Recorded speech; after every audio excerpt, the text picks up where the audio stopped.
Good morning, 819S. Today it's 27. It cooled down just a little bit. It's supposed to be 31 today, I think, and it's gonna rain soon. It wasn't supposed to rain, and then the forecast changed to a little bit of rain again. So I ended up leaving my house earlier than I usually do because I want to beat the rain. The Yahoo weather radar shows it's going to rain pretty soon. I think I have about 5 to 10 more minutes before the rain starts falling around this area. So, whew.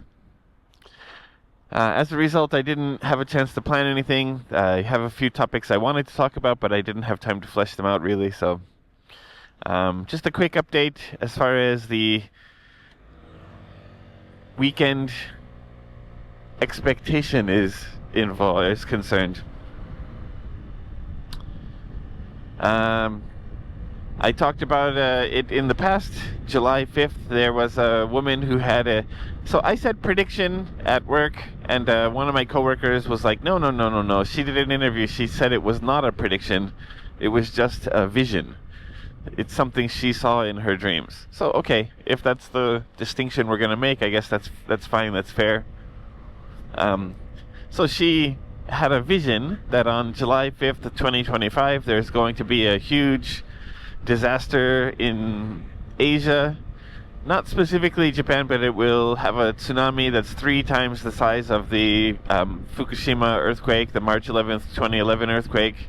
She said 3 times the size of that one, which will level cities and do terrible damage. That's her vision, not her prediction.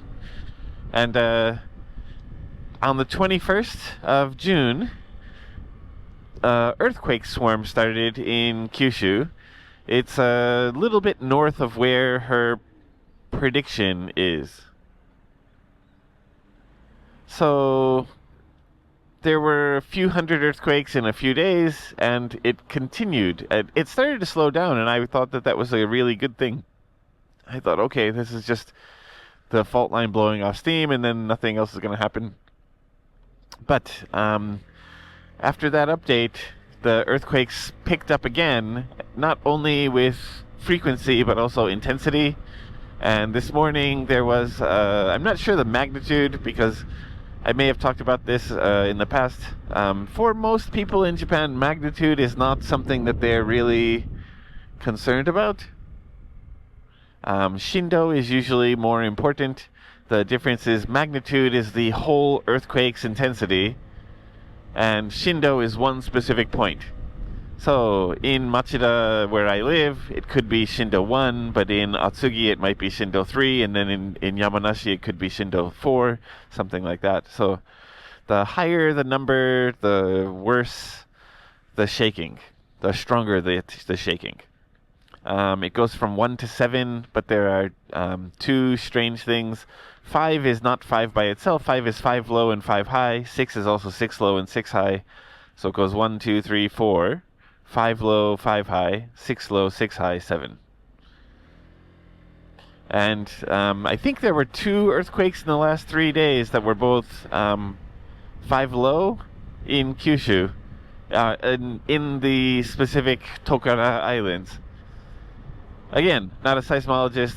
I'm reading into it something that is most likely not there, but I think the continuation of it for this extended period is unusual activity.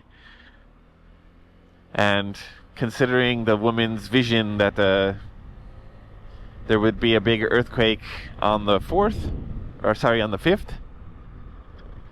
has me a little bit worried that it might actually be true. The Japanese Meteorological Agency has continued to say, for the time being, be prepared for strong shaking. So much so that the people of the islands, some of the people that live in those islands there, have to wear helmets all day.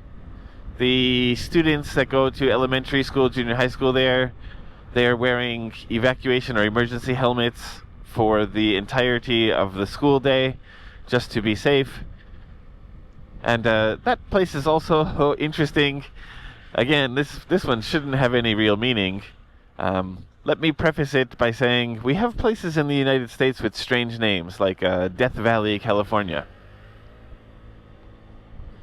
The place where the shaking is occurring right now is called Evil Stone Island, or Akusekijima, I believe that's how it's pronounced. Aku is warui, which is bad or evil, and Seki is ishi, which is stone. Shima is shima or to, which would be island. It's a rather surprising name, considering the earthquake things that are happening right there. And if you were from Death Valley and you wore a shirt that said Death Valley, I think everyone would understand, oh, that person's from there, or they went sightseeing there, something like that. It wouldn't be so weird. But the people who live there have a shirt on it that says the character evil on it. So there were pictures of people walking around with Aku, or Warui, on the back of their shirt. And I kind of said to my friends, if this were a person I saw walking down the street in Machida, I would think that that's really, really strange. It's really weird. But because I know that they live in that island, it's just the first character of the island name, that's not so strange. And they said, yeah, that makes perfect sense. I agree with you. So, yeah. If you're interested, keep watching the news. I follow the Yahoo earthquake. What do you want to call it? There's a Yahoo earthquake listing of all the earthquakes that had occurred recently, and you can see it. It's just pages and pages and pages, especially in Tokara Rito. The other thing that was scary for me, because the news that's going on right now, and also in SNS, they are talking about potential of an earthquake because of the woman's vision.